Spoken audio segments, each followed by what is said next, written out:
she is a consummate survival actress. I hope you're having the best birthday you've ever had. Thank you for everything. Hi, Nanny. I'm English. There is a photograph that surfaced during a court case, not taken by a paparazzo, not leaked by a palace insider, just an ordinary photograph from an ordinary day. There are so many telltale signs that something is clearly wrong with Meghan. And I don't mean it in a bad way, but I mean, how can you get your age so wrong? Meghan at her university graduation in 2003, standing with her arm around her half-sister Samantha, both of them smiling. And I predicted it in the book, but even I would not have thought it'd be that accelerated. I think personally, it is a perfectly unremarkable photograph, except for one thing. In 2021, on the most watched interview of the decade, reality is not that. The reality is she's a joke. Meghan told Oprah Winfrey that she had not seen Samantha in approximately 19 years, that she had grown up essentially as an only child, that Samantha was, for all practical purposes, a stranger. The graduation photograph was taken in 2003, which places the last documented contact considerably less than 19 years before the Oprah interview. Now, you might think that is a small thing, a memory that did not quite match the record, a detail that got rounded in the retelling, and perhaps it is. But Tom Bower spent 3 years finding every photograph, every email, every court document, every account from every person who was in the rooms that the cameras did not enter. And what he found was not one graduation photograph, it was a pattern.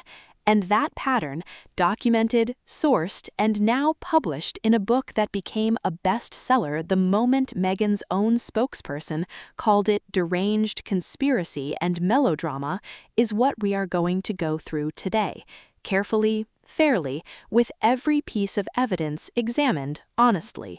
Because the question I want you to hold in your mind as we go through this is not whether Meghan lied. That is too simple and too certain a word for something this complicated. The question is something more human than that. The question is, when does a story about yourself stop being your truth and start being something else entirely? If that question means something to you, and I believe it will, then stay with me. And if you are new to this channel and you are looking for a place where the royal story is told with care and fairness and genuine respect for your intelligence, I would love for you to subscribe. It is just one tap, and it means a great deal to know you are here.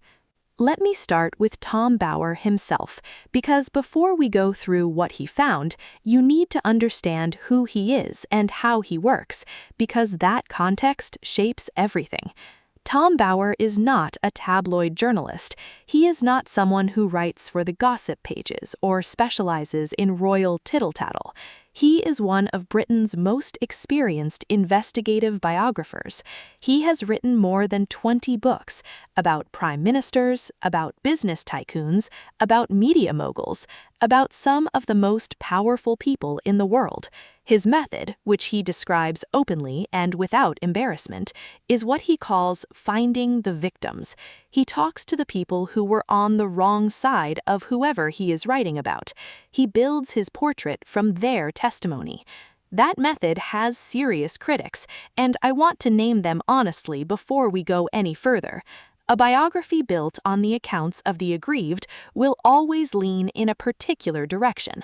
The people who had good experiences, who found Meghan warm and inspiring and generous, are not the ones filling Tom Bower's notebook, and that asymmetry matters.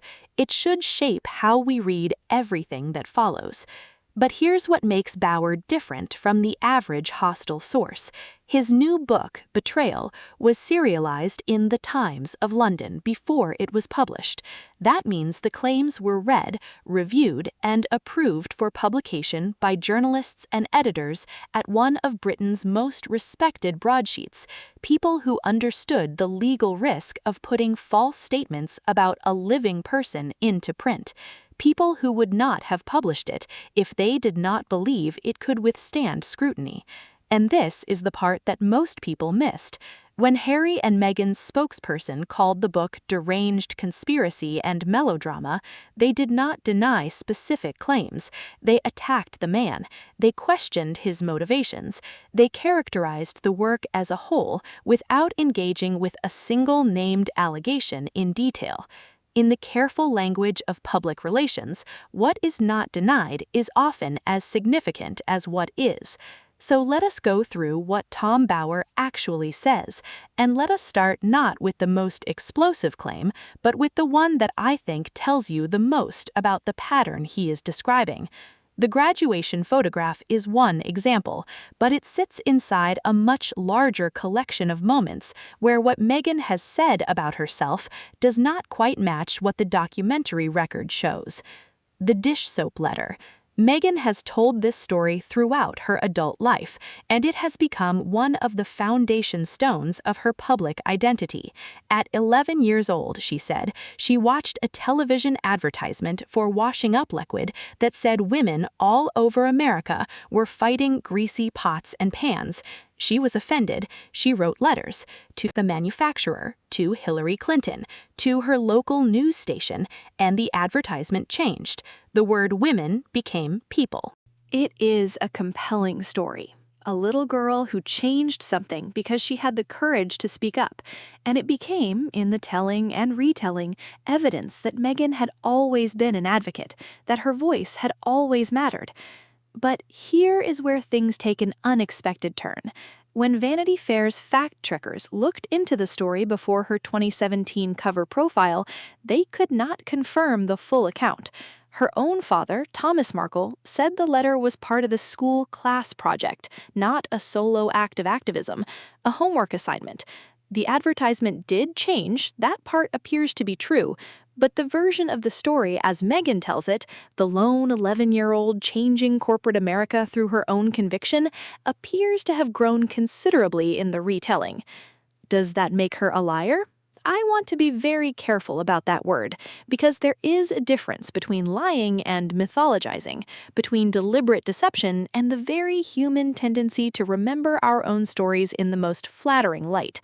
Most of us have done a version of this, a memory that has been told so many times it has taken on a shape slightly different from the original, a story about ourselves that has become, over the years, a little more significant than it was at the time. The difference with Meghan is the scale on which the stories are told, and the specific nature of the brand those stories are being used to support.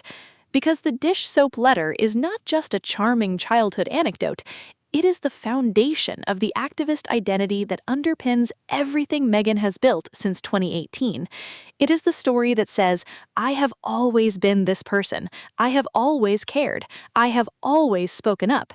And if that story is not quite as it was told, then the foundation beneath the brand shifts slightly. And that detail matters more than it first appears. Now, let us talk about the Oprah interview, because this is where Bower's pattern argument becomes most specific and most documented. In March 2021, Meghan and Harry sat with Oprah Winfrey and gave the interview that stopped the world. And within it, Meghan made several specific claims about her experience in the royal family and her relationships with the people in it. Claims about a member of the family raising concerns about the skin color of her unborn child. Claims about being denied mental health support when she was struggling. Claims about her relationship with her father and her sister. Some of those claims have been accepted, some have been disputed, and some have been quietly walked back in ways that most people did not notice because the original interview had already had its effect. The claim about a family member raising concerns about her child's skin color was presented by Oprah as one of the most shocking revelations of the interview. It dominated headlines around the world. And then, more than a year later, Harry told a different interviewer that neither he nor Meghan had ever accused the royal family of racism, that the concern raised had been about unconscious bias, not racism, that the distinction mattered. If the distinction mattered, and Harry himself said it did, then why did it take 18 months to clarify? And why was the original framing, in the most watched interview of the decade, presented without that distinction? Bauer does not answer those questions directly. What he does is place them inside the same pattern as the graduation photograph and the dish soap letter, and the other moments where what was said and what the record shows do not quite align. And this is where the story takes its most significant turn. Because Bauer's central argument, the one that runs through the entire book and gives it its title, is not that Meghan is dishonest in a simple, calculating, malicious way. It is something more nuanced and, in some ways, more uncomfortable than that. He argues that Meghan is a woman who has spent her adult life constructing a version of herself, a version that serves the story she wants to tell, a version that places her at the center of meaningful moments as the person who spoke up, who changed things, who was brave when others were silent. And that this version, while not entirely false, is sufficiently shaped by intention that it deserves to be examined rather than simply accepted. Now, before we go any further, I want to give you the other side, because it exists and it is not unreasonable, and your intelligence deserves it to be presented fairly. There are people, thoughtful, credible, fair-minded people, who look at Bauer's methodology and say the following: he builds portraits from aggrieved sources. He can't get access to Meghan's side of any story because she will not speak to him and her allies will not speak to him. So everything he produces is, structurally and inevitably, the account of the people who feel wronged by her. And that account, however detailed and however sourced, is not the whole picture. They also say something that I think is worth sitting with, that the scrutiny applied to Meghan's stories about herself, the fact-checking, the photograph surfacing, the 19 years that turned out to be less than 19 years, is scrutiny that is not applied equally to everyone who tells a story about their own life in public.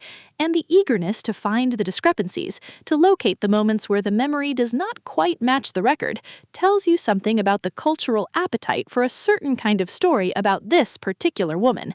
That's a fair point, and I do not want to dismiss it. But here's what I keep returning to. The specific thing that makes the pattern Bauer describes significant is not any individual moment of embellishment.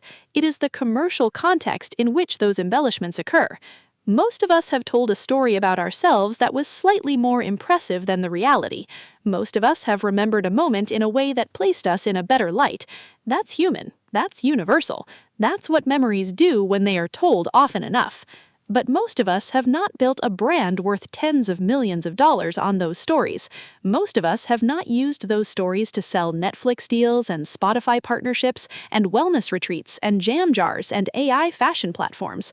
Most of us have not had those stories become the foundation of a public identity that millions of people find genuinely inspiring and that generates significant commercial income. When personal mythology becomes the product, when the story you tell about yourself is also the thing you're selling, the question of whether that story is accurate stops being a personal matter. It becomes a commercial one, and a question of fairness to the people who bought it. And that's the part that most coverage of this story has never been willing to say plainly. There are women who paid $3,000 to spend a weekend with Meghan, Duchess of Sussex, because they believed in the story she has told about herself.